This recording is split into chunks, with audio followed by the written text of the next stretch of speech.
16ই জুলাই রবিবার আমরা সবাই আমতলা ছিলাম বোনের জন্মদিনের জন্য। তো হঠাৎ বিকেলবেলা ঠিক করলাম যে আমরা সবাই ডায়মন্ড হারবার যাবো। সেই মতো আমরা 6জন বেরিয়ে পড়লাম বাইক নিয়ে ডায়মন্ড হারবারের উদ্দেশ্যে। আমতলা থেকে ডায়মন্ড হারবারের দূরত্ব 30 কিলোমিটার মতো।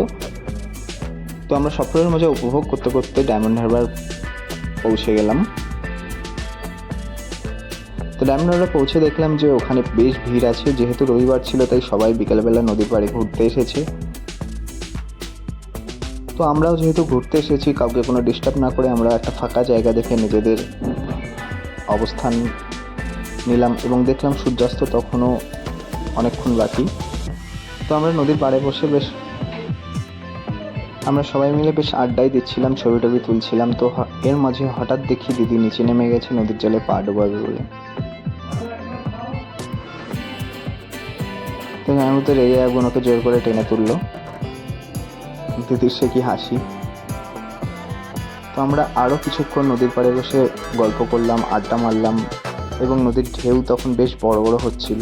তো তারপরে মাধুরী ফোন বার করলে সেলফি তোলার জন্য, কিন্তু সেলফি তুলতে গিয়ে দেখে যে নিজের মুখে ট্যান পড়ে গেছে।